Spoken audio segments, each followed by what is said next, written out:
Hi friends, ఈరోజు video వచ్చేసి సుప్రీంకోర్టులో నీట్ పిటిషన్లపై విచారణ గురువారానికి వాయిదా. నీట్ పేపర్ లీక్ అయ్యిందనేది స్పష్టం. సిజేఐ లీక్ ఎలా జరిగింది, ఎక్కడెక్కడ లీక్ జరిగిందో చెప్పాలి. సిజేఐ ఎన్టీఏ ప్రధానంగా 3 వాస్తవాలను బయటపెట్టాలి. సిజేఐ పేపర్ లీకేజ్ మొత్తం పరీక్షను ప్రభావితం చేసేలా ఉందా అనేది పరిశీలించాలి. సిజేఐ తప్పు చేసిన అభ్యర్థులు గుర్తించలేకపోతే మళ్లీ పరీక్షకు ఆదేశించాలి. సిజేఐ పేపర్ లీక్ కేసుపై స్టేటస్ రిపోర్ట్ ఇవ్వాలని సిబిఐకి సుప్రీం తెలిపారు. పేపర్ లీక్కు పరీక్షకు మధ్య ఎంత సమయం ఉందన్నది కూడా తేలాలి. సిజేఐ 23 లక్షల మంది విద్యార్థుల భవిష్యత్తుకు సంబంధించిన కేసు ఇది. సుప్రీంకోర్టు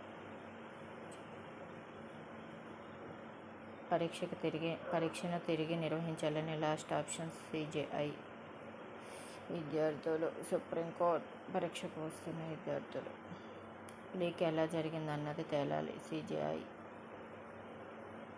పేపర్ లీక్ కేసుపై స్టేటస్ రిపోర్ట్ ఇవ్వాలని సిబిఐకి సుప్రీం ఆదేశం. నీట్ 2024లో నీట్ పేపర్ లీక్ వల్ల ఎంతమంది ప్రయోజనం పొందారన్నది ఎలా నిర్ధారిస్తారని ప్రశ్నించిన సిజేఐ, ఎన్ని ఫలితాలను హోల్డ్లో పెట్టారని ప్రశ్నించిన సిజేఐ, సోషల్ మీడియా ద్వారా లీక్ అయ్యుంటే దాని ప్రభావం ఎక్కువగా ఉంటుంది. సిజేఐ 2020లో ఒకరికి, 2021లో ముగ్గురికి, 2022లో ఒకరికి 720 మార్కులు. సిజేఐ 2023లో ఇద్దరు మాత్రమే నీట్లో 720 మార్కులు సాధించారు.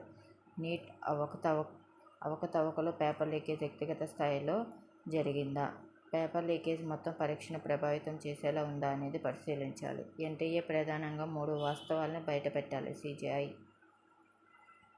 పరీక్షలో హాల్ టికెట్ను పరీక్ష